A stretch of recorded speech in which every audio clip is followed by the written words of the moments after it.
มีวันทอดวันแมดเป็นวันมังกรเจ้าก็มีน้ำจะลีน้ำจะแมดมาด้วยปุ่งหางช่างทูแคบหางเจ้าสาวและเจ้าเฮาเจ้าพระวุ้นจุ่มเนี่ยเฮาอธิษฐานให้เจ้าเมื่อไกลนะโอ้จัดก่อนยำเป็นปีเป็นน้องเป็นตาเป้เจ้าสาวยำจับจอมเฮาไปเป็นเนื้อเลือดอันเดียวกันอย่าไม่ยากันแต่ว่าทัศจ่ามันหล่อไหลหากันนี่หนาเหมือนจังน้ำเสือเลยน้ำเสือในไหลหากันเหมือนจังคำต่อคำไหลหากันเสียงลีและเสียงแมดมันไหลหากันนั่นเหมือนจังเจ้าพอสุขคำในสังเจ้าพอครูหมอหลวงตกตือพระโมคคัธรรมะสามีเฮาเลยสังเจ้าปีเจ้าน้องเจ้าปีเจ้าสาวพ่ออย่าน้อยเจ้าพ่อที่วิ่งเลยสังกูเจ้ากูป้าค่ะในปัจจุบันเมืองไทยเฮาอันเป็นที่น้ำยำเจ้าพ่ออยู่วัดตาก็ยังมีที่ไหนในจองเขาเนี่ยเป็นที่ปรมีจัดก่อนเฮาเลยกำได้ปึงได้อิงกันเลยเกิดลีกันมาจัดก่อนยำเหมือนเจ้าเปิ้นว่าประธานสัจจะกำพี่น้องมาน่ะประธานสัจจะปั่นมาจอมกันจะไม่ยากันข้าตาเพชรเราก็ทางเดเลยมาอันโหโทนาเหตุการณ์ดีกันแมทในเมืองไทยที่ในเมืองไทยปัดเปื้อนเมืองไทยเมืองมันปัดเปื้อนเฮ็ดจังไหนได้เจอเสียงหรือหนังมาที่เฮาผู้อ่านหนาอันเฮาใครคือเปิ้นฮู้เจอเสียงหลังน่ะเมจีน่ะเปจอน่ะมันพอเข้มมันไม่มันเดือดมันไม่มันก็เนี่ยเจอพอเปิ้นยองยอดเท่าปนาในเปิ้นจอมพอเปิ้นก็ได้แช่ซ้อมไปสมุกทุกข้าในซ้ำไม่เจอทุกข้าเจอโลก็ทำแปดป้าในได้ทบยาวกูก็ยาวในยาสัตวาในกระจุไปฮอดนี่ป่านในลาพออาลาพอยาโซอายาโซนินตาปะสังสารทุกข้าสุขข้าในมันเป็นมาหนังไหนเป็นธรรมตาในโลกาหลวงในเอาขัตเปก็อันนาสาสมากุเจ้ากุปาเตเตว่าพอดีว่าจัดในเต้เขาเลยก็เกิดเมืองไทยอยุธยาก็เชื่อจัดภาษาศาสนาเขาได้สืบมาแต่เมื่อจุโพจุมอนเน่ได้ปากปีปลายมาเขาไหลลองมาแต่เมืองเข12ปันนาพ่นเป็นไตลื้อไตยองเมืองยองนั่นอุเมเขาก็เกิดเมืองไทยเขาก็สมัครเกิดได้ปากปลาย30-70 ปีน่ะปาก50 ปีเขาเป็นเจ้าคือเจ้าผ้าเมืองยองน่ะเลยเกิดเลยแต่มาในภาษาดำเปิงกันก็เจอในเป็นอันเดียวกันเจอในเป็นอันเดียวกันเป็นไต้หลงไต้แหลงไต้ลำเป็นมันเป็นเขเป็นกันลาเป็นอาขามูเสื้อลาหูปะโอ้ก็เขาเป็นพ่อแม่เดียวกันนั่งกินปูนี่เขาเป็นแม่เดียวกันแม่ตัวเดียวน่ะมันกินปูปากไป1 ตัวก็อันเขาต่างที่มือซึ้นนั่นต่างที่มือซึ้นที่เลือนมนนั่นเมื่อว่ามือซึ้นนั่นเกิดลงมาปากไป1 ตัวเป็นประหลาดภาษาปากไปภาษาในโลกากัมพาเนี่ยเป็นพี่น้องกันวัจนะนาวาสตากันหลูหันดีเนกันหลูฮักกันหลูหอมกันอินหลูเนกันวิจเมตตากรุณามุทิตาอุเบกขาเนกันหันดีเนกันมายากันย่อในโลกากัมพาเดียวกันอย่าไปอนอย่าไปมออ่อนกันเฮ็ดดีมีแมตกันดีมีกุศลติ๊กอันนี้ก็เขาจะพนจุ่มคำขึ้นในก็คำดึกมาลอยๆเป็นปังป้อยก็ย้อนเอามือ10 นิ้วตังบอกโบโกตังปั้นตังย้อนต้องปั่นย้อนไปย้อนสาก็สาไปสาตายสายังเจ้าสากูเจ้ากูป้าขัตมะปันโอวัตตากถามาลานานุสติโอวัตตากถาอสุภกรรมฐานปัตตอนอ่อนนี้หนึ่งคือในอ่อนกันตุ้งถ่อมไว้นกในเจอกูโก้กูคนกูคุณกูนางมีสังเวกาตาลาธรรมนาไว้ในใจลึกๆธรรมะตาลานั่นคือเป็นธรรมะจิตติธรรมะปูจอธรรมะปฏิปติธรรมะปฏิบัติแก่งกำจอมหนังคำสั่งคำสอนพระราเป็นเจ้าอันตั้งที่เขาสุนีปันพระราเป็นเจ้าฮอว่าชื่อเนี่ยเขาได้รอดปาลีต่อให้หนึ่งโยโคอนันตาภิกขุวาภิกขุนีวาอุปาสกวาอุปาสิกาวาธรรมานุธรรมะปฏิปันนาวิหารติสัมมาสัมมิจิปฏิปันโนอนุธรรมะจาริโนโยวานันตามยาธรรมจะวินโยจะติสิโตปัญญโตสวมมจเยนะสัทธาติวัจนะโตอาหันจะปณิทายะเอโกวโอวาติอนุสิสันติวุตตาจติวุตังหันตตานิภิกขเวอมันตยามิโววยาธรรมาสังฆลาอัปมาเตนะสัมภาเตทาติอิตัมปัสสิมาพุทธวจนังอันนี้เป็นปัสสิมากถากรรมสั่งรุนสุดพุทธขาดบุญสงฆ์คำลาเป็นเจ้าเฮาห่อไว้ติสนาไว้ติเมืองกุสินายงกุสินาลานั่นยามนั้นเนี่ยพระราเป็นเจ้าห่ออนันตาภิกขุกวนดีภิกขุนีกวนดีอุปาสกะอุปาสิกากวนดีปริสัทสีปาไหนพระเลยกั้งกำจอมตลาธรรมะในก้อนนั่นก็ได้ฮอดถึงนี่ป่านผู้กูก็ละหันตลาผู้กูนั่นก็หันเจ้าพระลาเขาเจ้าพระลาแต่เอานี่ปัญญายังที่ไว้ศาสนาหาหญิงปีเมืองเพิ่มเมืองเดิงยังถ่อมกำจังกำจอมศีลกินจอมตลายังอนุธรรมะจริยะอนุ ธรรมจารีโนเกี่ยงกำจอมตะลานี่จึงแต่เลยฮอดนี่ป่านนำห้างยาวหันตตานี่พิกเววยธรรมาสังขาราลูกหักละหันเก่าตั้งเสียงสังขารตะลามันกึมมันเป็นอนิจจสะพอทุกขาสะพออนัตตาสะพอมันเป็นรู้มันเป็นอนิจจลักษณะทุกขาลักษณะอนัตตาลักษณะเป็นสุญญตาลักษณะสะพอมันเจอตัวเฮามันใจตัวเก่าตัวมาเนี่ยพระมันจะมันเป็นรูปเป็นละรูปแต่สิเป็นรูปป้องเปลี่ยนกรรมันวันนะป้องเปลี่ยนมันรูปมันแล้วอันนี้จะมรณะเป็นมาโหแต่เสียวคณิกรรมมรณะก็เมื่อล้มเธอจะเข้าเธอจะก็เป็นรูปก็เป็นคณิกรรมมรณะอันนี้มันตายอยู่แต่เสียวเจอเฮาก็เป็นรูปยุบก็เป็นรูปนามก็เป็นรูปยุบก็มันกึมนามก็มันกึมมันอยู่ที่เก่ายุบก็มันจะเป็นอัตตาตัวเฮานามก็มันจะเป็นอัตตาตัวเฮายุบก็เป็นอนัตตานามก็อนัตตาในเฮาพระพุทธเจ้าฮอว่าอันตตานี่พิกเววยธรรมาสังขาราอัปปมาเตนะสัมปติทัตติอัปปมาเตนะลูกยิงลูกใจก่อนตั้งเสียงอย่าไปอยู่ปัมมาตะลืมห่างลืมตัววะอย่าไปลืมห่างลืมตัวคนเฮาเนี่ยพอลืมตัวเหมือนคนตายเอาอย่าไปมีตั้งปัมมาตะลืมห่างลืมตัวอ่อนกันคัดเจอโจจาจังกำตะลาสติปัฏฐานสี่ป้าอันเป็นเส้นทางเข้าสู่นิพพานเอกธรรมโมเสัมมโกวิสุทธิยาเป็นตั้งอันจืนจังวัดเสรีหอดนิพพานมีตั้งสินเหลียวมีตั้งใสเหลียวมีเจอเหลียวกาก็เหลียวจังกรรมก็เหลียวเฮ็ดก็เหลียวจังกรรมก็เหลียวจะหอดนิพพานสติปัฏฐานเลปาสีปากายานุปัสสนาสติปัฏฐานเวทนานุปัสสนาสติปัฏฐานจิตตานุปัสสนาสติปัฏฐานธรรมานุปัสสนาสติปัฏฐานตัวมันหันในตัวเวทนาหันในเวทนาตัวเจอมันหันในเจอตัวตาลามันหันในตาลาในเย้าจอมหนังพระเป็นเจ้าห่อไว้ในบาลีต่อว่าจึงเนี่ยสัพเพสังขาราอนิจจายตาปัญญายาปัสสติอัฏฐานิปินตติทุกเขเอสามะโกวิสุทธิยาสัพเพสังขาราทุกขายตาปัญญายาปัสสติอัฏฐานิปินตติทุกเขเอสามะโกวิสุทธิยาสัพเพธัมมาอนัตตายตาปัญญายาปัสสติอัฏฐานิปินตติทุกเขเอสามะโกวิสุทธิยาสาธุสาธุสาธุจอมหนังปาลีต่อมนต์สงฆ์คำลาเป็นเจ้าห้อเมตตามาวัสัพเพสังขาราอนิจจายตาปัญญายาปัสสติอัฏฐานิปินตติทุกเขเอสัมมโกวิสุทธิยาเนี่ยลูกฮักเอาตั้งเสียงสังขารตั้งหลายตั้งเสียงมันกึมสัพเพสังขารนี่จะสังขารตั้งเสียงมันกึมมันเจมมันกึมสังนั้นยาตาเมื่อเลอผู้กูพลเลยหูเลยหันยาตาปัญญายาปัสสติมีหยันเลยปิญญาหันแจงเลี้ยงป่องว่าเป็นอนิจจามันเกินเย้าอิสัมมโกวิสุทธิยาเป็นตั้งเข้าสู่นิพพานเย้าว่าสเปสังขาราทุกขาเนี่ยสังขาราตาลาเป็นทุกขาร้อนๆเย้าเป็นตุ่มทุกขาตั้งแต่หัวเพียวตีนตั้งแต่ตีนเพียวหัวเป็นทุกขาตั้งแต่วันเกิดต่อหอดวันตายสู่ทางหังเนี่ยพระมันเจ้าเอาไว้มันมีสุขไข่ห้อมหูอวิชชาห้อมหูนั่นถือว่าเป็นสุขข้าจ่อเมินหนาโซหนาเซอหนาจมหนามนหนาในโลกาโลกในมันมีติมนติเซอเป็นตุ่มทุกขาเสียงอยากจะว่าสัพเพสังขาราทุกขายตาปัญญายาปัสสติอัฏฐานิปินตติเมื่อเราผู้กูพลเลยโหและหันถึงเจียงเลี้ยงป่องมีหยันปิญญาหันถึงสังขารตั้งเสียงมันเป็นทุกขายาวเนี่ยก็วิสุทธิยาเป็นตั้งอิสัมมโกวิสุทธิยาเป็นตั้งเข้าสู่นิพพานยาวสัพเพธัมมาอนัตตาอยู่แล้วบทไปเนี่ยพระเป็นเจ้าหมอว่าสัพเพสังขาราอนัตตาเนี่ยสังขารและธรรมะเนี่ยเป็นอันเดียวกันยาวธรรมะเนี่ยเป็นธรรมตาธรรมะนิยามะธรรมะนิยามะเนี่ยธรรมตาสัตวะเพราะธรรมตา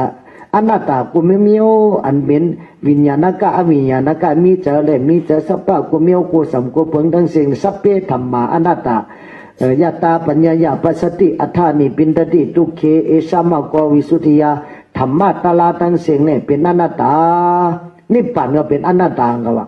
เป็นอนัตตาเป็นสุญญตาธาตุอนิมิตธาตุนิโรธาธาตุอมตะธาตุที่หมดตายนั้นพอจังกำจอมเส้นตังพระเป็นเจ้าสั่งสอนสติปัฏฐานสี่ป้านี่ก็เฮา เขาแต่ในฮอตที่ปานอยู่อันนี้ก็แค่นต่อมาต้องถ่อมไม่นกในเจอกูโกกูคนกูนั่งเหนือแต่เลยป้นทุกข้าวเวทนาในวัฏสัมสารเหล่าในคืออ่อนกันเกี่ยงกำจอมเย่าซ้ำอ่อนกันสั่งเขียงต้วยสังวิกวัตถุตลาเปียดปึงเปียดป้าวะสังวิกวัตถุตลาเปียดป้าเนี่ยจาติอิดานีสังวิกวัตอัฏฐะสังวิกวัตถุสังเวกวัตถุนี้จาติจลาพยาธิจุติอปายังอติตาอปัตตกะวัตตะทุกขังอิตานิอาหาระกะเวสีทุกขังอิตานิอาหาระกะเวสีทุกขังอันนี้มันเป็นสังเวกวัตถุสังเวกวัตถุตลาแปดปึงแปดป้าจาติลงเกิดมาก็ทุกขยาวจลาลงเท่าจลาก็ทุกขายาวด้วยไรจลาเพราะเท่ามาคนโนก็หมอกหอกเขียวก็วางกังก็ตูบเนื้อเหี่ยวนังยันเห็นแห้งก็เขาก็มีอันเดียวก็เจ็บอันเดียวก็เสียบก็แกนอันนี้ห้องว่าจลาโอจลาตั้งเท่าไม่เอารอดไตเผลอ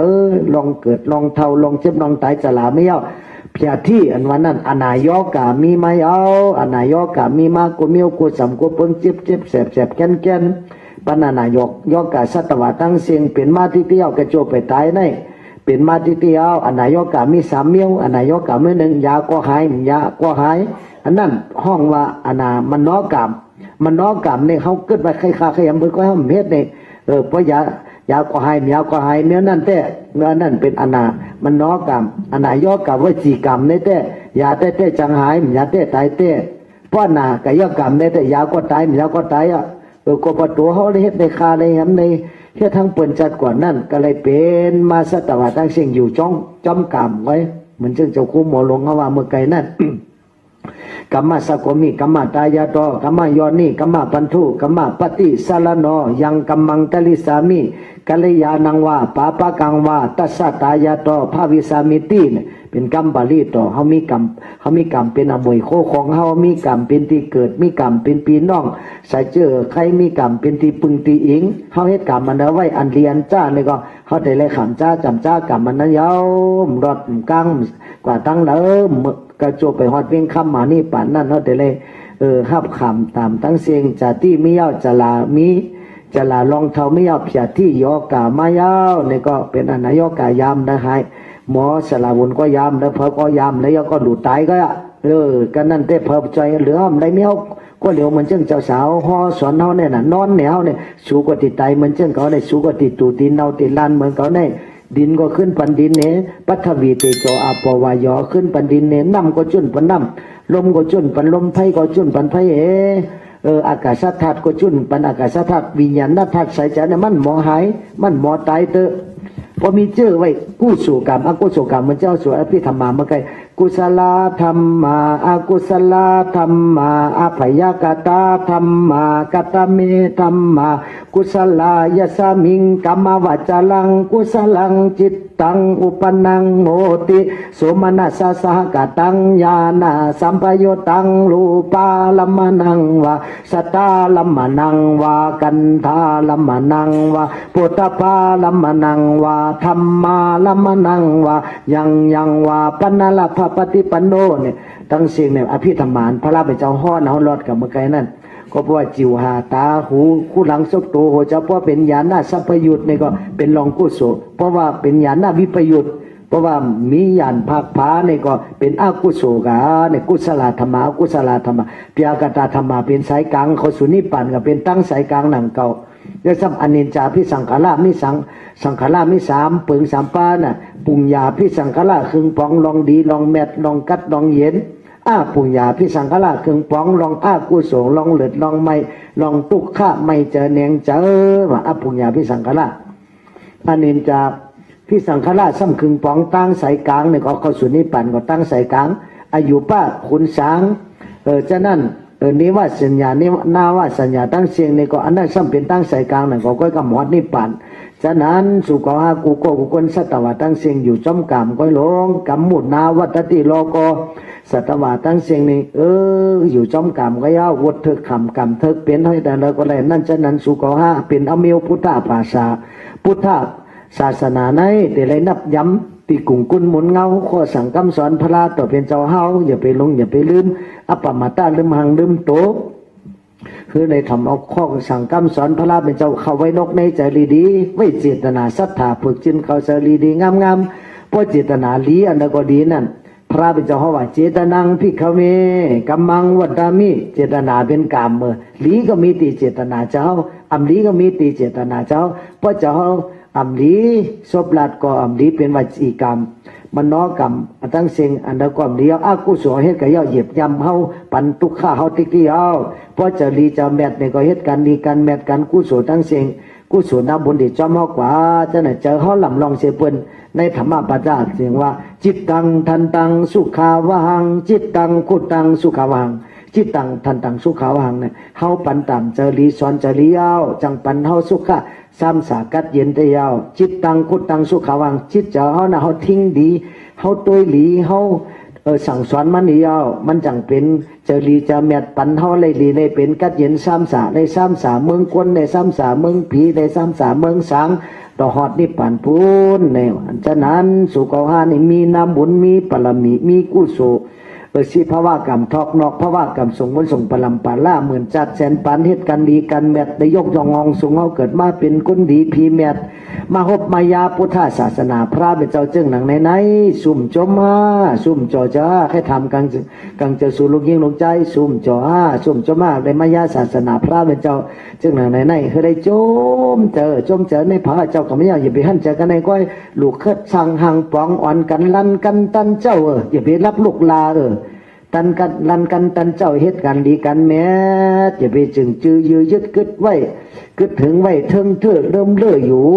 ไปมือวันตายคนเพียมาละหน้ามันไปเฮามันไว้นาเล็กมันไว้นาอย่าไม่บนเจ้าบนจังบาจะบนจุ่มเจ้าปอยธรรมะสามีมาเจ้าสาวปอหลงภูมิพุ่งมีกรรมปรมียังเอานิพพานน่ะ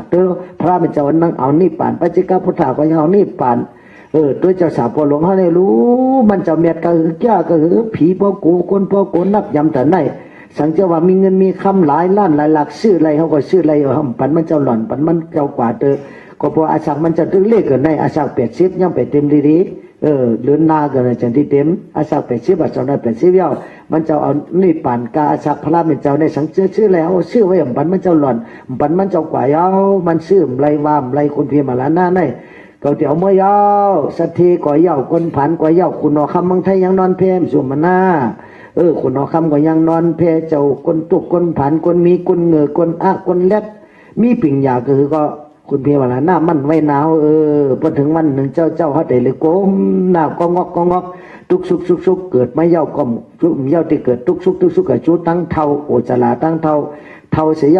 าวตีเท่าซ้ำทุกสุกกับจูตั้งเจ็บตั้งอันไหนย่อกะมาปันเฮาติ๊กหนอมใครไรมาปันติ๊กโหเจ็บเกี่ยววังกั้งตูบเน่หนังยันซ้ำทุกสุกกับจูตั้งไตมาละนาตกหลักกะละจันตายผัดลูกลางนางมีเฮินเยเจ้าโผ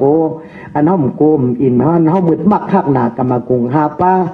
มันเจอหันข้อกำมาจี้จิมอินมตึกล็อกให้ตึกให้ล็อกนางเงินคำเกี่ยวแสงอกใจยตนา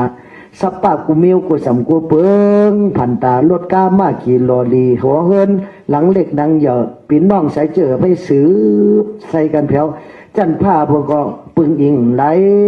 สุดด้วยเอาได้ละมีกูสู่อากูสู่2ปึง2ป้าก็ติอ่อนหัวมือมีสังในโลกากำผ่านในนะไว้เจลีมีจะสั่งมีกัตละสั่งเขียงตัวจาที่ลองเกิดก็ทุกข์ไข่เอาจะลาลองเท่าก็ทุกข์ไข่เอามันปั่นทุกข้าเฮาอันห้อมซึมแหลกนั่นแหละไหลมาก้อยเนี่ยลองเกิดเนี่ยลองเท่าลองเจ็บลองตายจะได้ห้อมเลยซื้อเลยแหลกเป็นมังก้อยคนหัวเกี่ยววางกั้งตุบห้อมซื้อเป็นมังก้อยค่อยเลยเลือดใหม่เฮิรนใหม่ลูกเมใหม่เฮาซื้ออะไรอันห้อมซื้อเลยไหลห้องก้อยลองเท่าลองเจ็บลองเป็นลองตายเนี่ยเพิ่ก่อมรถเลยลาจะว่าคุณพี่มาละหน้ามั่นไว้เฮาพอตายกว่าเย้าในก็เงินคำเกี่ยวเสียงเพิ่มเอากาจอมมีกุศลอกุศล2ป้าก็อย่างนั้นให้เลยสังเขียงสังเวกัตตลามาลานานุสติอสุภกรรมฐานคุบจะไรกุจะนาวันคำยาซ้ำอ่อนกันสังเขียงด้วยจาที่ลองเกิดก็ทุกขยาวลองเท่าก็ทุกขยาวลองเจ็ดเป็นอนายกาก็ทุกขยาวจุติอัปยังเนี่ยถ่อมด้วยดีๆตัวในลำลองจุติอัปยังจุติเป็นลองตายเหรอจุติอัปยังเนี่ยเฮาเฮ็ดดีเฮ็ดแม่นไว้เฮากับสู่เมื่ออัดปีสีปุงอัปปายาสีลาบอันวันนั้นนะเมื่ออัปปายาสีลาบงานลายปิกตูปิกตาสุรเกสัตตลิสานเนี่ยอันนี้มัน อยากเต้ๆจะให้ทิ้งไรในมือจำติดตายเนี่ยพอเหตุการณ์อากุศลอจินกรรมมันเลยปอมาก็อันนั้นอ่อนการตั้งอ่ะเพราะอจินกรรมลอกอากุศลมีนำก็นั่นก็ติดกับตกตั้งทุกข้าวตั้งขีตั้งเดือดตั้งไม้ตั้งห้องตั้งให้เพราะพอเหตุการณ์ลีอจินกรรมลองลีลองแมดในตกหมักหยาดน้ำเฮ็ดดีเฮ็ดเม็ดลุมลากว่าแม่สาสัมมาในคุดน้ำบอกก็จะรับสาราก่อกองมูคุดคูเหตุการณ์ดีกันแมดกันกู้สู่หน้าบุญในอ่อนกันทับกันพูดลงตานหน้ากู้สู่ศีลากู้สู่ภาวนากู้สู่วิยาวิยากุมียาวิเจ้ากู้สู่ปุญญากิริยาตลาสิปาเฮ็ดมากู้สัมกู้เปิงเมท้ายใจขาดมีตูกัดเย็นตุเจอกัดเย็นตาก็เป็นตากู้สู่หูเป็นหูกู้สู่เหตุการณ์ดีกันแม่กู้สัมกู้เปิงที่จับจอมห้อมไปเอากะต่อหอดนี่ปันเนี่ยยาวซ้ำอจินกรรมมันปวดมาเมื่อจำติดตายนามิกอติกนามิกปวดมายาวเนี่ยมันดีกว่าตั้งนั้นยาวเพราะว่าดีกว่าเมืองนี่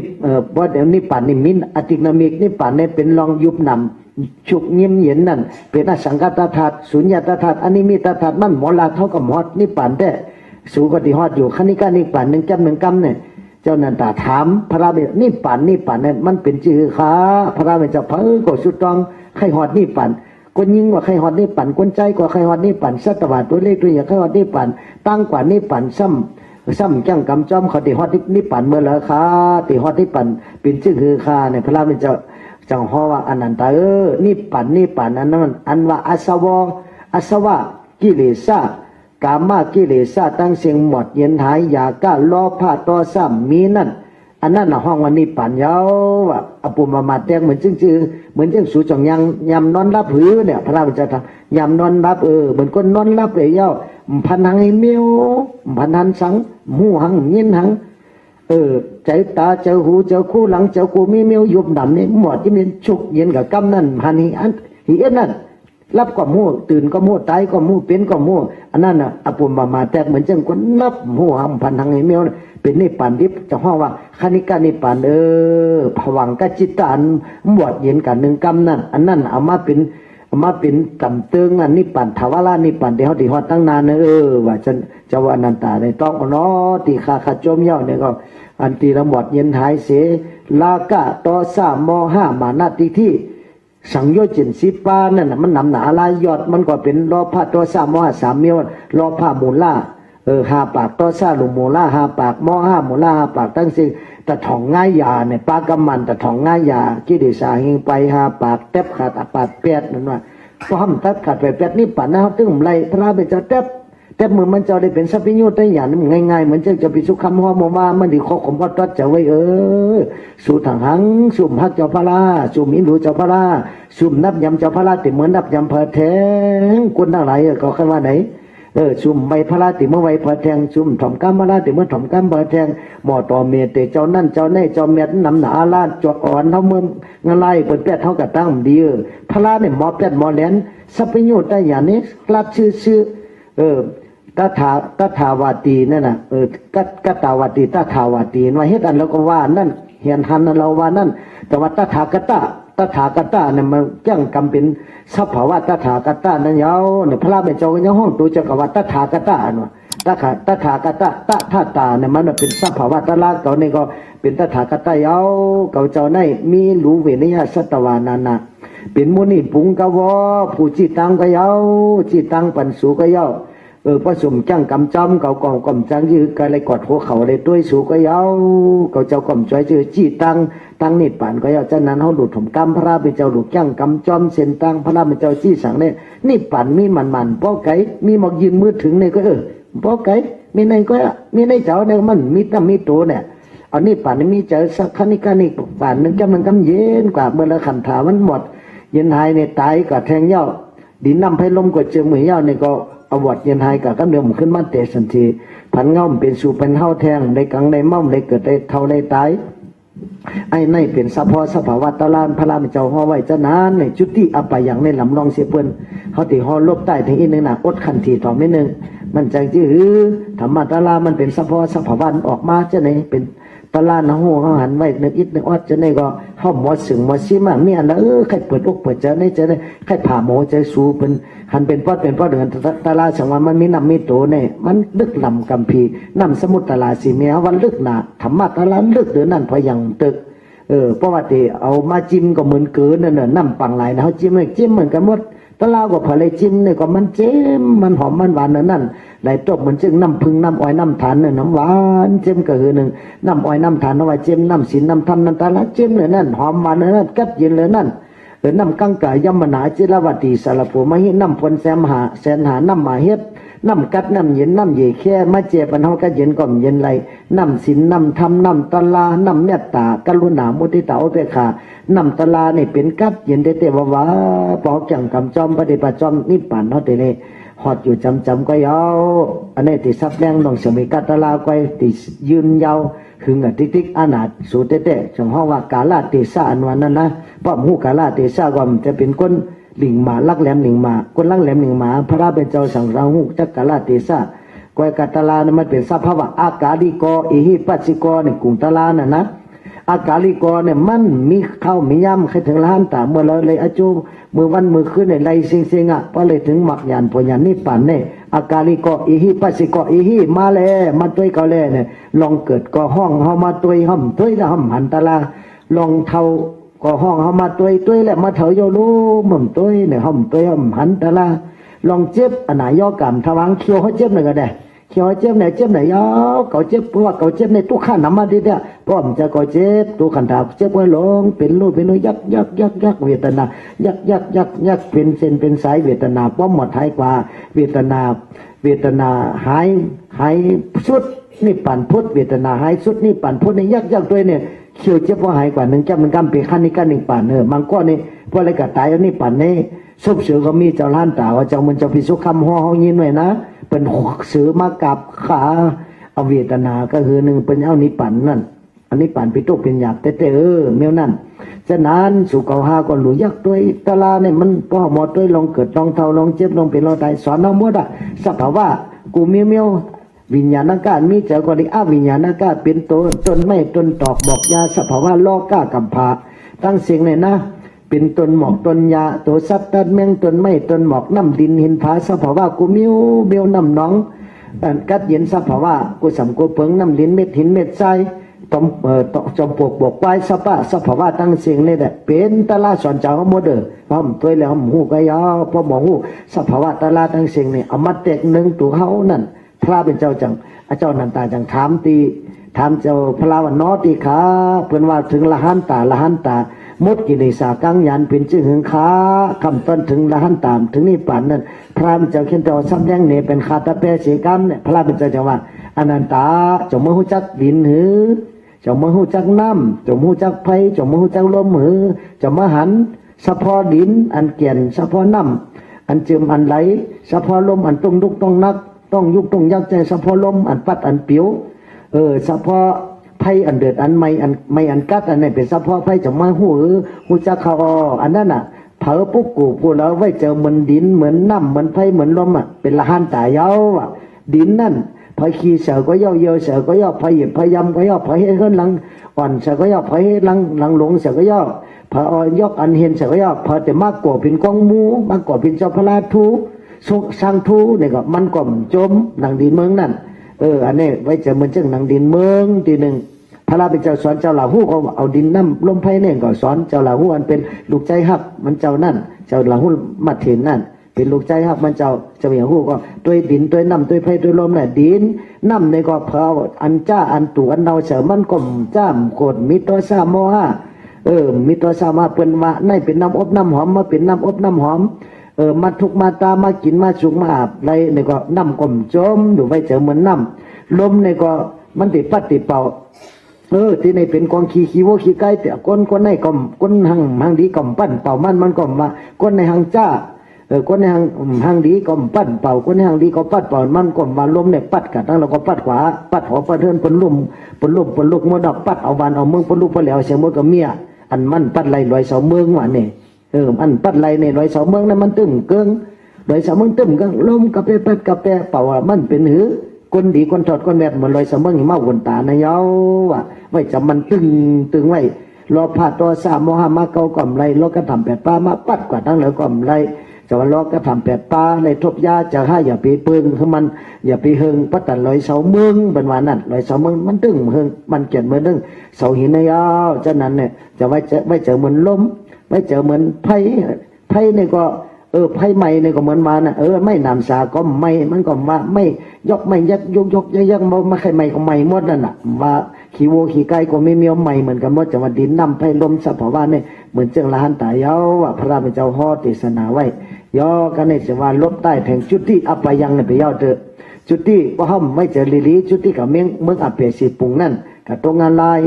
ก็เป็นปิตุปิตามีเจอพันไว้งานลายก็มีลองตั้งเหตุปัจจยอมันว่าเหมือนเจ้าพี่น้องมันพี่น้องใจเฮาหลอดนั่นเหตุปัจจยออลัมมนาปัจจยออธิปฏิปัจจยออนันตระปัจจยอสัมมนันตระปัจจยอพี่น้องมันกึมหู้พี่น้องใจก็ตอนหนังนั้นกระถากัดไว้กัดแล้วว่ากัดว่ากะก้าไขอ่องว่าที่เล็บเปี้ยผีเปี้ยมันว่าห้องวิจาห้องอันไหนน่ะมันจะรู้ประธานเนี่ยเป็นร่อนแก่นตะลาทางเป็นเสียงดีเสียงแมดร่อนแก่นตะลาเหตุเปจยอเนี่ยอาจารย์ไม่ลองตั้งเหตุเปจยอมันจังปันเฮาเลยเกิดเลยเท่าเลยเจ็บเลยเป็นเลยตายอาจารย์ลองตั้งหลุเลยเกิดเป็นไม่ยิ่งมันเป็นอาจารย์ลองตั้งเป็นไม่ยิ่งเป็นคนใจก็ลองตั้งเป็นคนใจมันถึงเลยเป็นมนเจ้าแล้วก็ลองตั้งมันมีเหตุจัดก่อนมันจังเป็นมาจังเป็นเหตุเปจยอเป็นมาจะไหนเนี่ยจังว่าจุติอปยังมันมีเหตุมันพอติดตกงานลายเนี่ยคนที่กัดตกงานลายก็พอมีเจอตัวซาว่าต้องว่าเจ้าเปิ้นจังว่ามีเจอตัวซาตกงานลายมีเจอล้อผ้าในเป็นปิกตาเปิ้นจังว่าล้อผ้าล้อพอกะหือกะอ่ำปอเจอล้อพอหมาบเมือกปิกตาเคิกเป็นเมื่อเนี่ยล้วนจะหลังกันนั่นน่ะมันก็กินป้อมแมงปีแมงน้องเฮาพี่เฮาน้องกินนั่นน่ะล้วนหลากันจ้อมตั้งล้อผ้าลาวพอกะหือกะอ่ำปอเจ้าล้อพอหมาบเมือกปิกตาเคิกจังเป็นเมื่อต่อซาต่อซอเจ้าต่อซอหมากเมือกเนี่ยนั่งงานไล่เคิกจังเป็นม.5 ม.หเจ้าม.หหมับเมือกติละสันเคิกจังเป็นเบิ่นว่าทั้งกันนั่นติละสันเคิกเนี่ยเป็นมัวเป็นแมงฉะนั้นจงหุบโผเผอมีเผอนั่นก็กันกับกูตูนั่นน่ะเฮ็ดกับกูเมนกูเลียนกูไล่นั่นน่ะหูที่สูงหูที่แต่มันจึงสัตว์ดิสันก้นก็ต้องนั้นตัวเป็นคนจะเป็นสัตว์มันก็มันก็ตัวเป็นคนจะเป็นสัตว์มันก็ตัวเป็นสัตว์จะเป็นคนก็มีหมูหมาแมวจะไหนเนี่ยยังไวพลาเนี่ยเขากับเมืองหล่อนตอนมาว่านกยังมาไวเขาน่ะ3 ตัวสุขหันเหมือนในอินเทอร์เน็ตบนต่างนั่นนกยังมาไวมาบินเขาหมาก็ยังมาไวเมืองที่พุ่นกลางในเจ้าในปากกันต้อยกันต้อละมันจะใครอดโตมันใช่ใครอดหมาเมืองเปิ้นหน่อหมาเมืองเขาก็พูดทำกรรมพอสอนเนี่ยเพิ่นยังเอาใจสอนพนมยาผินยามาพวกง่ายๆหน้าหมาเนี่ยเป็นปู่มูปู่กี้ปู่ชุกเขาก็ทางหมานี่แก้วหรือคนเล่นหรือคนไหลตบคนในสอนหยาบเดิมหมากันแน่หมามันย่ำกินเหล้ามันกินยาผินยามามันก็กินนั่นคนน้ามากินเหล้ากินยากินเม็ดตัวน้าแรงแข็งกำเนี่ยแต่กาขันตกแต่มาให้เรื่องหมากันให้เรื่องว่าซื่อๆนะอย่าไปว่าลาวซูน่ะลาซื่อๆเมืองอังกฤษในวันนั้นเขาลูกเจ้าลูกตีจ้องออกฟอร์ดจะสามารถมาเนี่ยเมื่ออ่อยนกอ่อยกานะนกหนูกูในไก่เถื่อนเนี่ยมีเจ้ามีจอมเป็นห่านคอยาวเป็นเป็ดเถื่อนเนี่ยน้ำมีเป็นหมื่นเป็นแสนเนี่ยมีเกศก็ในหมาก็มาเปิดมาปล่อยว่าคนก็ว่ากุดมูล1 ชื่อในเมืองอังกฤษน่ะหมาก็มากุดมูล1 ชื่อก็หมาก็มากุดมุกมูล1 ชื่อเขาก็เลยยึดมือหมาเขาก็เลยไว้หมาใช่ไหมฮัลโหลหมาเปิดในเล็ดแต่ในก็เลยไว้ป้าหมาสาทุบกุดมูล1 ชื่อเนี่ยตอนหันในปอกแล้วสังไตก็เลยหันแต่เจ้าคู่ในเมื่ออ่องเด่นก็ไม่ค่ะมันจะอดตัวป้อมอยู่ชุบด้วยตาชวนจึงได้ยุ่ม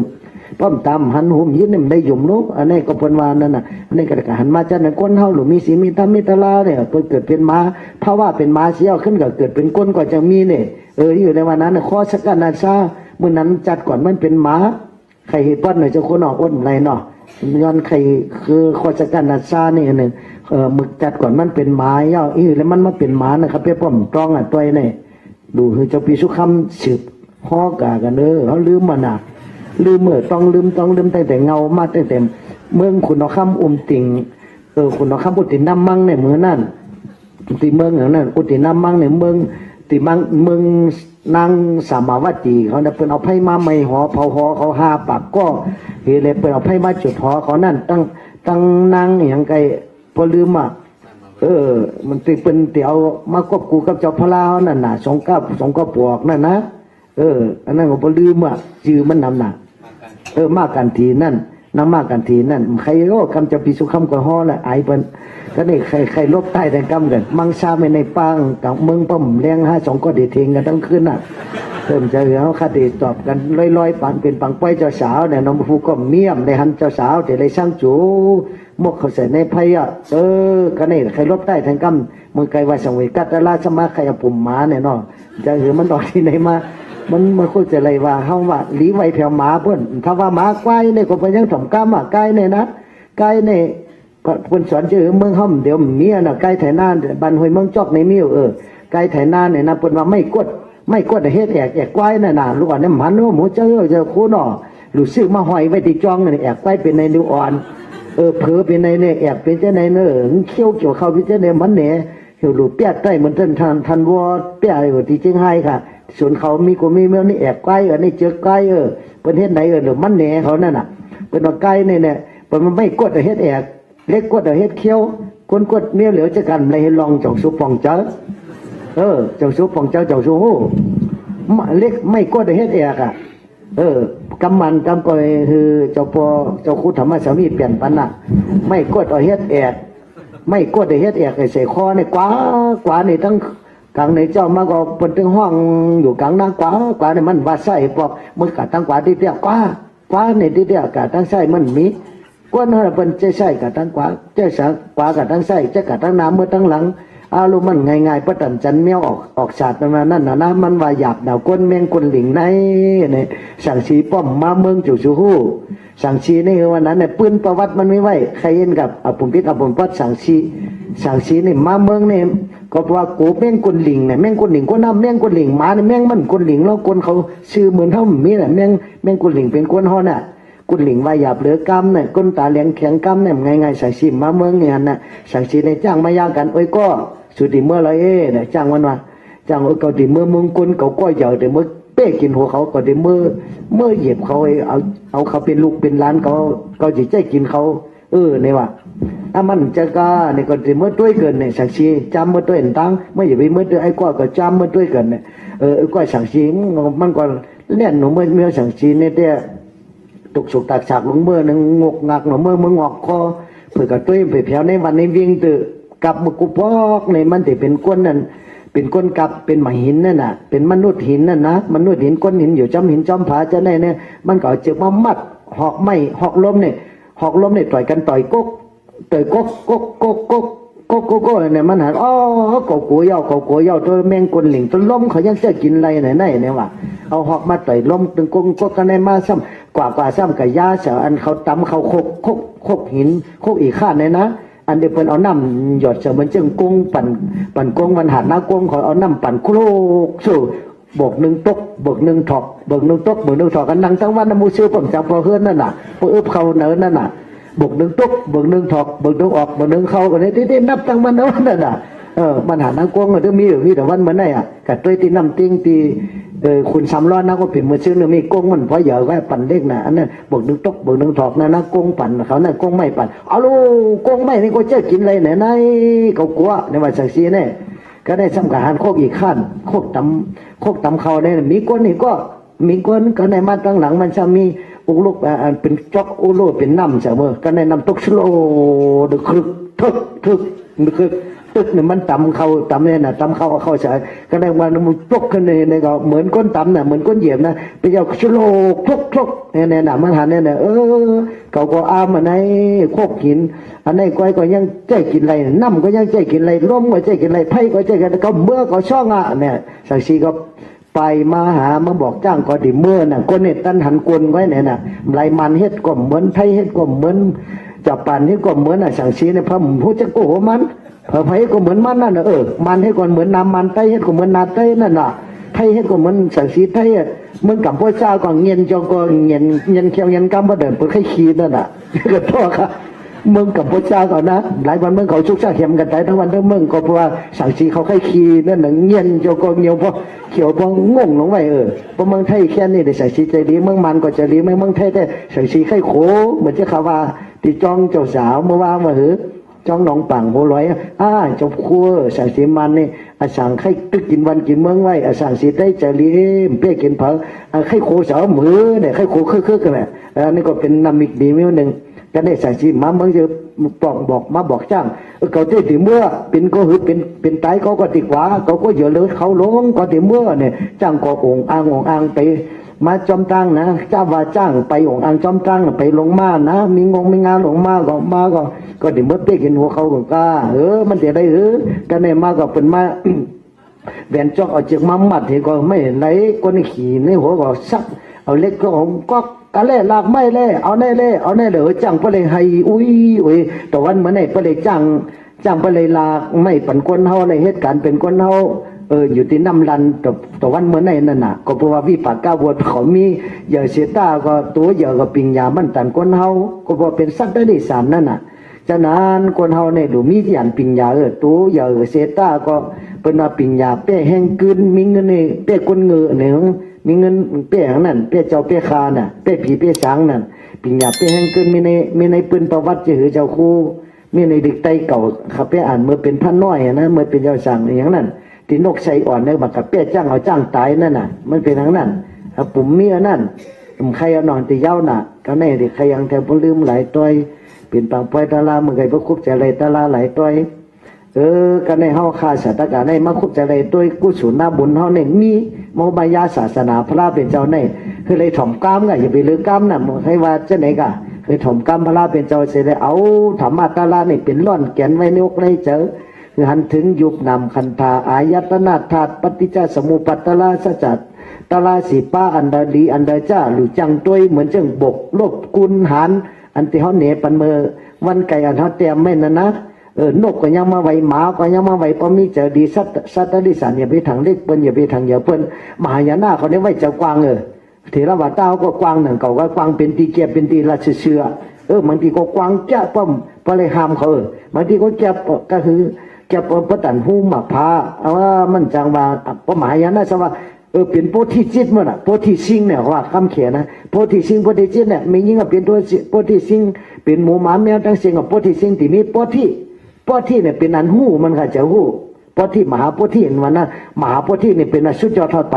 นิพพานพอโพธิโยเนี่ยย่ำไปฮอดนิพพานเนี่ยเจ้าคุณต้องไว้นะเพราะมหาโพธิเป็นสุดยอดทอดไปสัพพิโยตัญญานิพพานพอโยเนี่ยเป็นโพธิโยไงค่ะโพธิมันมีหลายชั้นครับเนาะมหาโพธิชั้นสูงโพธิโยเนี่ยเป็นโพธิจิตหมดวันหนึ่งเจ้าปรมีเต็มก็เตะฮอดนิพพานกันตั้งนานนั่นน่ะก็ได้ใครในปันสมัยกัตลาไปสุดเลยมาลืมห้อยเก่าถึงอีกหนึ่งคนเท่ามันจังลืม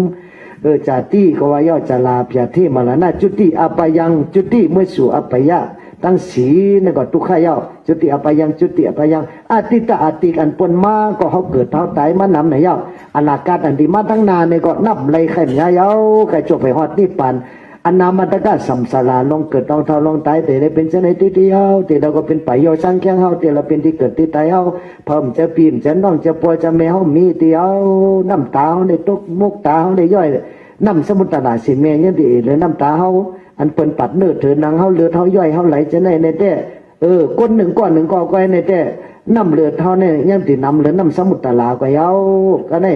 ดูก้นหนึ่งก้อนหนึ่งกำผาได้ตายเอาของไว้ตายเอาของไว้มันท่วมพังกันน่ะยังติสูงเลย100วิปุราชตองอ่ะพระเป็นเจ้านะวิปุราชตองปากำมันเนี่ยเนาะ100วิปุราชตอง100เสาเมืองว่าจะนั้นมันดีสังเวกาตลาเสเนี่ยอย่าไปเอาล้อผ้าตัวสามหะอวิจจตัณหากี่โกโหเฮาอ่อนกันจังกำจอมตลาพระเป็นเจ้าสั่งสอนไว้อย่าไปลงอย่าไปลืมอันนี้เป็นตัวหนึ่งจุติอปยังอติตาอปัตตะวัตตตุขังอิตานิอาหารากะเวสิตุขังเนี่ยตัวเวสีเนี่ยมันเป็นปาลีมันลองสอขาตั้งกินตั้งยำมาเล่งต้องเล่งใส่เนี่ยทุกข้าหน้าที่ขันธาสมานัตสมาตุขาในเมื่อเจ้าคู่น่ะหน้าที่ขันธาสมาตุขาเนี่ยอันที่ทุกข้าหรือขันธานี่มีอันที่นักหรือตัวขันธาก็มีสังแทงอันที่ทุกข้าหรือตัวขันธาก็มีสังแทงอันที่ไม่เลือดหรือตัวขันธาก็มีสังแทงตัวขันธานี่ทุกข้าสุรัตตาด้วยเรื่องสุจนะฮะเกิดมาเป็นคนนะเขามาเจนจ้าด้วยกับพ่อมใครเกิดอะไรมันใครเกิดมาแทงบ้านเจ้าสัตว์ตายเจ้าไหนดีสังเวชตาลาใครตายมือพุงมือก็เอามันว่าใครอยู่เอามันว่าเพราะใครตายซ้ำดีงก็เพราะกูตายซ้ำไรก็เส้นกลางนั่นนะพอถึงวันหนึ่งเจ้าก็ ปอมีเขียวก็เงี้ยนยกจอกอปอมีเขียวสุกกงตลอเมงมนตอมตาหาเข้มน้ำมันไหนเอาตูนะในก็ไม่เลยว่าเนาลานนะก็ไม่เลยว่าดูเข้า30 ปากตอนนี่ก็3 ปากตอนก็เป็นพุทธเป็นปัดดูโคก็เป็นกับไว้ตั้งหนึ่งดูก้างไว้ตั้งหนึ่งดูแกงดูแอลดูอกดูข้างตั้งเสียงออกป่าหมดยาวมีสังยามีกุศลอกุศลไว้จอมเมื่อหรือมีสังเวกัตตาลาเนี่ยเป็นอติอันปนมาก็ทุกข้าอนาคตก็ทุกข้าเมื่อยำเดี๋ยวเขาทุกข้าก็ตุขันธาได้หาหมักสุกดุกไม่มาเล่งต้องเล่งใส่กุมือกุวันไล่เล่งได้กินไล่ถอกไล่ปันนั้นกุวันอาหารย่านเก่าอันออกไล่เข้าไล่ออกกุมือกุวันตัวเนาตัวมาเขาเนี่ยอสุภาเนี่ยเรียกว่าตัวตายไงตัวเปลี่ยนเนี่ยอสุภาตัวเนาเขาย่ำไปตายก็ตัวเนามือลมมาตัวเหลามาแล้วจังงั้นหอมอันนั้นออกมาแล้วอันน่ะเป็นอันอาหารยาอันเก่าอันเหม็นจะออกมาแล้วมันจังดีโนบนี่ด้วยมันมีสังยาวตัวก็น้องมีหลอดมีแก่นสังเหนียวในตัวเขาตัวโหตัวตีนตัวเป็นเฮิรนบงถงเนาตุ้มขีถงกลป่องอัดตู้จุจะอสุภาอยู่ในตัวเขาเหมือนจังถุงในถุงหนังในห่ออาญาตัวเนาในยาไหลจื้อหมอมามีอยู่เกาหูตาหูหลังหูซบหูไตหูเหนือดังเสียงเหม็นตัวเหม็นเนาตั้งวันนึงขึ้นในอาบปันกวันสุกปันกวันล่างปันกวันกันทุกกันตาชนะคาปอเสียงทางตีเข่งช้ำยันมาน่ะนายันมาติ๊กมันใครกับจันเข่งนั่นเนี่ยไม่ยิ่งใครหางนี้อารมณ์ดาพุทธลิงมันก็กันต่อลำเดไม่ใช่ใครเสียใครซ้อมเขานะกันเข่งกันนั่นนำเข่งกันนั่นนำเจอเขาก็จะวุ่นจุบดัตตักนาปุไลกดลงมาเลยเขาก็จะพาชิพายลาวันเดียเหมือนไรจื้อเด็กมันก็ตักว่ามังดีเหมือนเก่าแต่มันเหมือนเก่าจำตายเยอะสุดทางอาศักพ่อเกลือเมย์เขาเนี่ยเกลือพ่อเลยเมย์พอเขาอาศักเช้าหามพ่อตายมันดีตายจงวุ่นจุบเนี่ยพอเขาเช้าหามมันพ่อตายพอคำลาเมย์เขาอาศัก53พ่อตายเดี๋ยว55พ่อเผียวน่ะเดี๋ยวพอเลยเมย์มันจำปอกเหมือนเก่ามันเจ้าสาวมันอยู่หึงก้อยกาเขามีตีปึงตีเกลีในเจ้าห้อมกดตายใครตายก็มันมีตลาไว้ในเจ้ามีธรรมะจิตติธรรมานาไว้ลึกๆในแต่พี่หิมไรก้นหิมไรป้อมมีธรรมะจิตติกูตายคนจะจับเงินจะจับคำจะจับกรรมกุงหาป้าจะในกูตายเพิ่มกูตายมีหิวก็อันพระเป็นเจ้านันตาถามนั่นสัตวะตั้งสิ่งมีกับคนกูตายเนาะอันกูตายมีก็นอเนี่ยวะจะเจ้านั้นอันนั้นตายอันชื่อกูตายก็มีอันจำกูตายก็มีอันกูตายเป็นละหันตาพระจิกพุทธาก็ฉะนั้นเนี่ยอันนั้นกูตายอย่าซ้ำคนเมื่อคนเรื่องของกูตายหัดหันยื้อค่ายแหมเพราะฉะนั้นก็คำกูตายต่อเนี่ยว่าอันคนกูตายก็มีกูตายก็มีเนี่ยสอนไว้ก็ได้มาลองเล่งอาสาเขาก็ตุกข้าวกูมือกูวันได้เล่งได้ถอกไล่ตัวเขาในมันเป็นอันตู้ใจอย่าไปตัวเปิ้นตัวเขาเนี่ยกันละตื่นเจ้ามาห้อมสุงนาชักสามมันนาป้อตู่ป้อเนาไว้มือสปอดป้อตู่ป้อเนาน้ำไหลตู่เขามันหนุ่มหังก้อยกับป้อมนมไหลย่อน่ะอาหารยาเขากินกาในกอดพระเบญจหุพระเจ้าวิขนาดพระจิขเวนะพระเจ้าวิขนาดลองตั้งกินตั้งยำเขาในอันในวันน่ะกินจอดกินเจกินกูไม่มีเพราะเขามาจูนน้ำลายเขาอย่างอื่นเขากันได้ต้องหักออกมาเลยเหมือนหักหมาหมืออื่นขึ้นก็ในน้ำลายถมขึ้นขี้ตึกน้ำลายขี้ขาบอ่างอาบน้ำลายถมแปดแดงขึ้นอื่นขึ้นก็ไรลีหังดีเอเสียจังหวะอาชุภาจังหวะผมขนเล็บเขียวหนังผมขนเล็บเขียวหนังตั้งเสียงเนี่ยผมเนี่ยขนหัวเขานั่นน่ะขนหัวขนโตเล็บเขียวหนังตั้งเสียงเนี่ยจังว่าเก๋เมื่อนตั้งบนเจ้าเดเจ้าสั่งเดฮับศีลมือฮับศีลรับธรรมนั่นเป็นจงสอนกูเจ้ากูป้าเป็นว่าเกสาโลมานาคาตันตาโจตันตานาคาโลมาเกสาเนี่ยว่ากูเจ้ากูป้าเนี่ยเป็นกรรมฐานว่ะแต่เจ้ากรรมฐานเนี่ยป้อมสอนฉันในนี่มันเขาหมูกรรมฐานในที่ห้ามแปดลายนี่มันก็หมูเป็นกระถากัดในกว่านั่นเขามันจะกระถากัดนั่นเป็นลองตัวเฮาตัวเนาตัวอสุภกรรมฐานในซ้ำตัวเฮาในมันเป็นสังก้อยรับตาด้วยลึกๆแหละโหต่อตีนต่อโหดินน้ำไผ่ลมจุดตุ่มก่อนห้องว่าเป็นก้นเป็นสัตวามีตัดถึงซ่า32กองกันอยู่เกษาผมโลมาขนหน้าขาเล็บตันตาเขียวตาโจหนังมังสังเนื้อนาหาลูเอ็นอัฐิกระดูกคนเท่ามี3 ปากตอนเนอปลุกองคงจะคู่เปิดอันนั้นเนี่ยเขาให้รู้อันที่มีนปั๊บเฮาแต่ไม่เมื่ออังกิเลสนั่นตาลูกองคงปลำพูดลงไม่ปนีโกงหงีเขียวเงียนจกอนั่นเป็นหือไว้จงหังหลีคนยิงคนใจ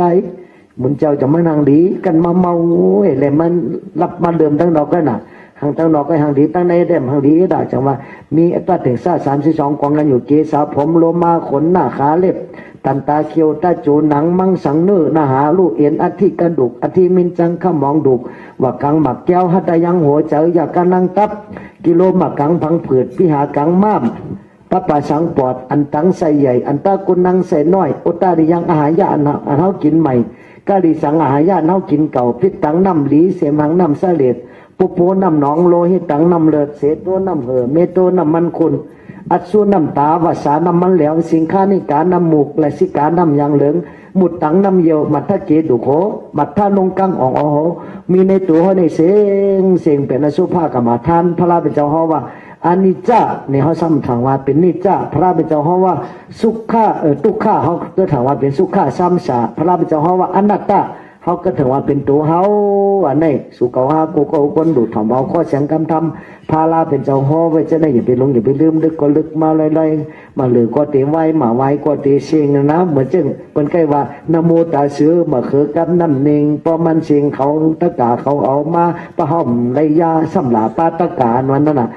เมื่อไหร่ก็เป็นวันศีลวันธรรมเป็นวันตะลาเรียนทอตันเม็ดเขาจะเลยมาหลัดมาห่อมาเปียตะลาเมตตาปันกันในหนึ่งก็แค่ต่อหูหมุมจมปีตีเน็ตจากอัตลาเก็บทำจำไว้ในอกในเจ้ากูก็กูคนหันถึงตลาพระเป็นเจ้ายูบนามคันธาว่าต้องว่าอะไรยูบนามคันธาอายตนะธาตุปฏิจจสมุปสมุปัตตลาอริยสัจสิปาหลุเห็นหลุหูในร่อนกันนั่นละสุตตะกูมีมาหุบจุบมาก็มีกันในก็พอหูกันในก็เหมือนหูตลาเป็นเหมือนสีเฮงอ่ะพอหูปอตลาปอที่ปะกยาตลา37ปาเนี่ยก็เหมือนในติปันสูเป็นสัตเทจะสูใครเป็นสัตเทหรือถามได้เจอใครเป็นสัตเทตลาจะใครเป็นมีไปตอบไปคอใครรับมาลอยๆนะใครเป็นนักปุ่มนกเก้ากำเด็กใครเอาปุ่มนกเก้าลุกใต้เพียงกำห่อมาเนี่ยเพราะใครเป็นสัตเทตลาคำขึ้นในเขาติดเป็นตลาหลีตลาเมียดตลาเจ็ดตลาหมันเป็นสู่ลูกยิงลูกใจลูกหักหนังเสียงแป้งหนังไข่สู่เป็นลูกหักเจ้าพระกูโก้กูก้นน่ะเพราะทำกำเป็นลูกหักเป็นว่าลูกหักไม่ตั้งหลังลูกจังไม่ตั้งหน้าเหมือนเจ้าลิงมีลูก2ก้อลูก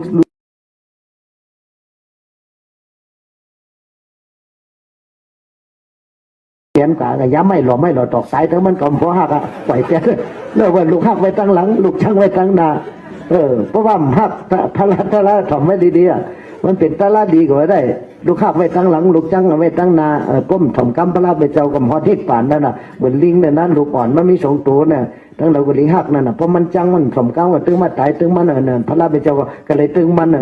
อันนี้ก็เช่นนั้นน่ะเขาก็หักสูงดูสูงอัตลาเป็นสูงสุ่มเอาก็ตึงสูงนั่นเขาไม่ใช่นั่นแหละ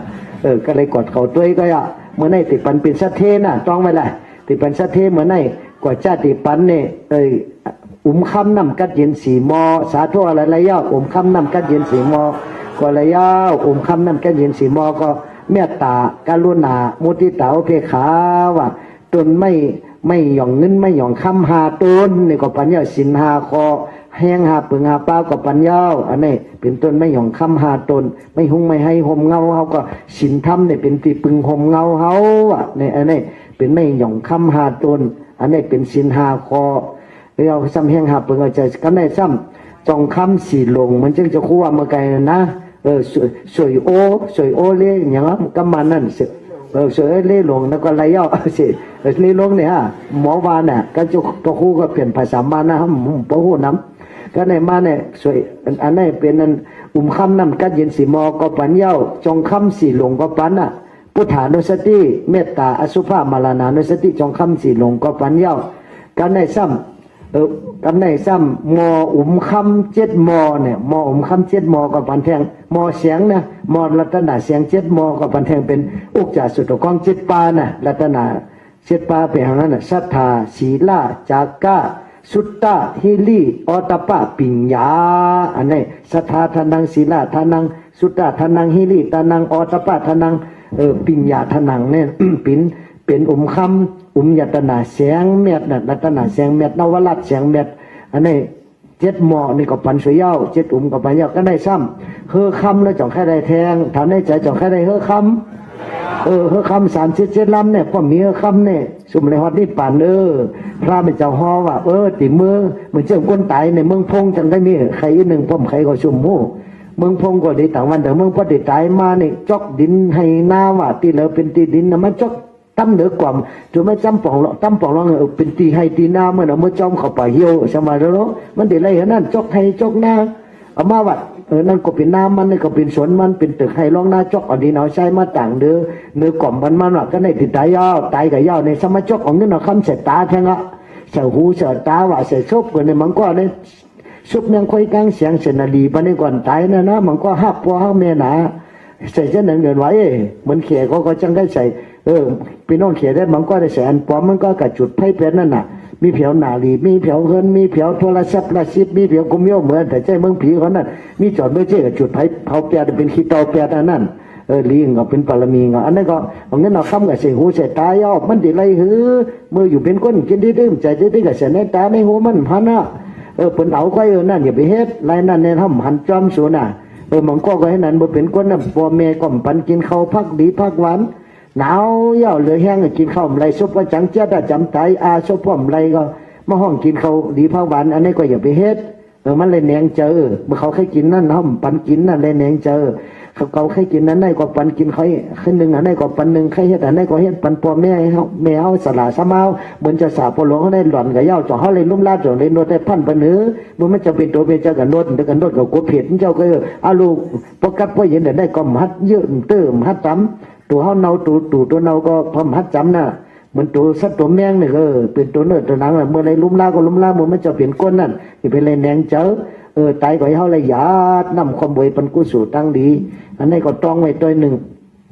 จังว่าเงินคำเกี่ยวเสียงให้กินให้ใจเมื่อเขามีตัวมีใจเฮ็ดดีเฮ็ดแม่เนี่ยแล้วก็มือไก่ปันกระแทงคำน้ำกัดเย็นสีมอก็ปันเย้าจองคำสีหลงก็ปันเย้าซ้ำอุกจ่าสุดกองเจ็ดเป้าก็ปันกับเย้าก็ในซ้ำปอที่ปักยาตลา37 ปาน่ะต้องไม่ได้ที่ปันสูแทงตัวหนึ่งคือเลยถ่อมไม่กูก็กูก้นน่ะคือเลยว่าจอบนิดหนึ่งเขาเจ้าข้าชาตากาวันกันเกิดมาทบยาพุทธศาสนาพระเป็นเจ้าก็เลยเงื่องเวกันบาปเมิกเลิกเฮ็ดกันดีสีมโนหัวเจ้าเคยจินจังไปฮอดนี่ปานตั้งเข้าสู่นี่ปานมีอามานเฮาห้าชาตากาจะเลยแจ้งกำจอมคือคำ37 ลำสติปัฏฐาน4 ปาสมปัฏฐาน4 ปาอิทธิปัฏ4 ปาเองเตเล5 ปาโห5 ปาก็สังกา7 ปามากัง8 ปาหุบจุมาเป็นเธอคำ37 ลำนำเฮาหอดเวียงคำมหานิพพานอำห้างเตยาวสู่เฮยสู่นอสาธุสาธุสาธุนั่นกุศลพรนี้นี่เฮาเจ้าข้าเจ้าสาธกาวันเฮ็ดกันดีกันแบบได้มาถ่อมตุ้งเอาตะลาได้มาจังกรรมตะลาภาวนาอสุภากรรมฐานบาลานานุสติเจ้าสาววิทยาอันเป็นจิกเป็นจอมเป็นจังจองคำมอขาในก็เลยเป็นการดีกันแบบกันกุศลหน้าบุญตั้งเสงในเขียนต่อเมื่อจุดจอดต่อถึงวิเห็นใจเจอเจ้าคู่หลงเจ้าสาปหลงเฮาอันใดอันนี้จักกันถามมาละหน้ารับหน่อยเงินหน่อยคำไก่ย่อในก็ให้เลยฮอดเมืองผีชุดต้องอธิษฐานเพิ่นน่ะฮอดเมืองผีถึงดีนี่ปั่นสักกำเลยตานอนหานุอาจูพ่อหนีพ่อแม่สัตว์อากาศตั้งเสียงตั้งหลงเจ้าคู่หมอหลงต้องเกิดธรรมะสามีคำหมายเป็นเงาพร้อมโดยจะปีสุขคำเจ้าปีเจ้าน้องเจ้าปีอย่านอพร้อมโดยพ่อแม่สัตว์อากาศกูวันกูเมืองกูกูย่องกูวันกูโสนกูก็กูคนกูขุนกูนั่งเจมเป็นน้องเมียนมาเป็นน้องป่ามาเป็นน้องมันเป็นน้องไต้เป็นน้องเขเป็นน้องกะลาเป็นน้องปะโอ้กูมือเมียวกูป่าสากันมาให้กันตัดหน้าศีลาภาวนาเมื่อตั้นมันเหมือนในก็เลยเป็นปุกกูทุปุกกูแม่เธอในอ่อนกันเฮ็ดการดีการแม่กู้สู่ดีสีอ่อนต้นสีเก่ามังมุนตุนเต้ามังนี่ดีเป็นกัดยินเสื้อสาเป็นบังกลาขึ้นอย่างเมื่อสูงมีเงินมีคำมีศีลมีธรรมอะไรอ่อนกันจังกำจำบังกลาตะลา38 ปาอุกจ่าสุดกอง7 ปาปอที่ปักยาตะลา37 ปา อีกตั้งอาปาปรมี30ปามีตานาปรมีศีลาปรมีเนคขมะปรมีปัญญาปรมีวิริยะปรมีขันธีปรมีสัจจะปรมีอธิฐานะปรมีเมตตาปรมีอุเบกขาปรมี30จุกีตั้งมีปิยันตั้งผันนิปาเลยกังไก่ไก่มือไข่พัสุรสอมันน้อยเฉยจืนปางกระโจปรมีเฮาเจ้าข้าเป็ดเปี้ยจงทวนในมนจอมตาหน้าศีลาจากก้าปิญญาวิริยะฮิริอตาป้าจังจินเขาจังไงมากันก้มปวปรมีเฮาเจ้าข้าเพียงว่าจุงทนเย้าในมนจำคนเน็ตเจตันเขาว่าจ่าเจ้ากาเลยจับจอมห้อมไฟเฮอลงกงวังสร้างพอต่อตัดลัดเดือจอมโหนิปานเนี่ยถึงมากยันพยันอมันตีติงเวียงเสียงเวียงคำสนบาพาคำติกัติเย็นกูก็กูก้นกูขุนกูนางกูเจ้ากูปาสกรรมเลยตาโนออกาซาฮอกาซาตองก็ตองตาเมาหายากันจันเฮาเมื่อที่ว่ามังผัดได้ไข่เมื่อได้อ่ำเจียงจ้องอย่าหันผูสู้ไว้ว่ามังผัดบุกได้เลยล้มเสียสักกันถาไว้ปันหือนอปลาสู้ไว้ว่ามันนั้นก็ในไตวันหืออ่ำจำหันเลยแจงที่สีเนนาว่ามังผัดได้เลยไตยำวันอุ่นนั้นเป็นน้องตะเปตะปันลูกหลานโผเมปอปันกันเจ็ดน้ำตาให้สั่งลัดเทเนนาว่ามังผัดได้เลยไข่ขาคำเหลาห่างจำหนาตั้งแรงที่สิเนนาวามังเผาได้ในตายย่ำมันหมอยบเหยียบยังไปกว่าจอมตังที่สิเนนาวามังเผาได้ในตายย่ำมันเมื่อจุกผาดินวางสิงอาสาคือนอนี่สิเนนาวามันนั้นขุนตายจอมมาย่าหันมือขุนนั่งอยู่สายย่าเนนาวามันนั้นเหม็นมันนั้นอยู่ในสิงอาสาขามสู่สร้างแข่งตั้งกันในหนึ่งอ่ำเจงขิงขากาล่ามาลานาเตาหอดตุกสู่ยามละมังเผาได้ตายเดินรับเดินมนอ่ำแรงเจอเลยมงมังเผาได้ตายเดินจริงเดินกำมวยน้ำกัดซันหน้าเมืองเสือสิงกามมังเผาได้ไข่เดินแปดเดินเก่าผ้าสมเสาตุกต่ำตายวายอาขิงมันต้าเมื่อเหล็ดไม่เลยเสียสาบไว้กามตายซุ่มมังเผาได้ตายวันแต่ลังด้วยแต่ลังลาอังกาพุทธหูสัปติโชคจาสเนอ่ำแจงเลยลามังกิเลปาหาหายหันจะเนาเฮาเมื่อหอดสายลมเพิ่นก็ไข่เฮาก็ไข่เพิ่นก็ตีไรตายเฮาก็ตายอ่ำจังจอยสังเลยละเล่สู่เฮ้ยสู่นออันนี้จ้าขันธามันน่ะแม่มเจเปิงสังลาทุกข้าขันเจอสังเลเงียนเสตัวเฮาตัวหากูวันมาเหมาถาดอนัตตามจำหนังอโลโตเก่าเมืองไรมันยามันเป็นสะพอตะลาก็เย้าทุกข้าในเป็นเพอก็ปล่อยเจอก็ในมันเงือน้ำหนาเกิดตายไม่ย่อนำหนาสัจจะสีป้าจึงหำแรงหันพ่อจังเฮากำจอมศีลจอมธรรม จอมกำเจ้าพาลาแต่เลยทุบยาหันใจเฮดังหันอยู่เปลนามอำไรขันตุกขี้หึงเย้าอยู่เปลนามปอเป็นลูกเฮาหมู่ถังมันคือมนาตาของปูบอยู่เปลนามกังเก่าปอติตายมาห้องหาอูหาเมปอหลึงแผ่นี่นำไปซ้ำลืมเสจะเย้าปันเกิดมาผ่านคำเวียนคำโบดซุ่มปานสิ่งขันธาตายย่อเป็ดกังไปเหี่ยวสังแขงหมดปกหลับแมงกินจนเป็นลิ้นกว่าเสียงย่อเท่าหลังกอมขุดได้จอมหมอบไข่เพิ่งในใส่สว่างวนตั้งกลางโตยินโกสร้างแลตื่นตกเจอหย่องยันยินหิมยินจันตัวเนื้อตัวเลือดตัวดุกตัวดาวตัวตู่ตัวเนาตัวเขาหนีบกีบตัวเป่าตัวลิบตัวพังตัวมีกามีขันนอในตานออกาซาจังในขาดตั้งมาไข่ลอยปัญจขันธาพระเจ้ากะถาหอตะลาข้าจะมาปอมขับอันจอมตัววานำยุบดูเปียกขันท่อหอจอมสะพอตุนตัวคนเฮาเน่าเหม็นซาลานป่วยอุปัดล้อป้ามั่มเปิงเหมือนอย่างปนปลูกน้ำจอขึ้นคุดกุยหิมต้องเตนากันนึกตะลุ่เหลียวทาเวทนีขันท่อพอเกิดเป็นคนมายาวอ่ำหลอดไอหวยตนาทุกข้าสุขข้าพอทางทูถอยยิงใจสิ่งนี้ขันท่อกายำกายอพอเหมือนลมทอทองเพียงแลแกหนองพองวินวันคืนแผ่ภายในอมิติติเจแม้มันนิ่มอยู่หนึ่งจับหนึ่งกันก็ยาวสังขดิขันท่อเพราะว่าเหมียววังสังขารายืดกังเขียนแก่นจ้อยแพงกัตลาลอพามามมิติตักลีกินเหลียวเผิงสังลาตัวเฮาตัวห้าเป่าห้ามแก่นพอตันต้นนิ้วต้นกล้วยนั่นยาววินิขันท่อจ้อยเจอจำงอยจ้อยเกิดจ้อยตายเป็นคนเฮาเศร้าอยู่หน้าลืมกลางหมอหมังเจียวไว้ยังไม่ในแห่งเงียดจะลูกป้ามั่มนำยุบเจียวผิวลูกผู้เปิงเหมือนยังใส่แหลดมาต่อเฮินตุบขามุงกับหนึ่งตะลุเหลวพยงเอเมปัญจขันท่อจะจองห้อว่าขันธาหาจองลองแมดสัตวาละเลิกยามขิงมีโตมีเจอกรรมฐานานี่หุ่นที่ข้าจะเป็นกรรมฐานอันหาตาจอมนิปันตั้งลานปังเพื่อใส่เมื่อจำจัดทนคือเลยเมื่อมวลจอมสุปปันตีเฮาอ่างหนังอนาโจตั้งดี จ้าวันจิอสังกัตถัดลองเม็ดสวยต่อหอกระเซงแวจินสะแลงสกำเลยสาธุสาธุบุญในบุญนานิปันนาสาพุทธยาตุสาธุสาธุ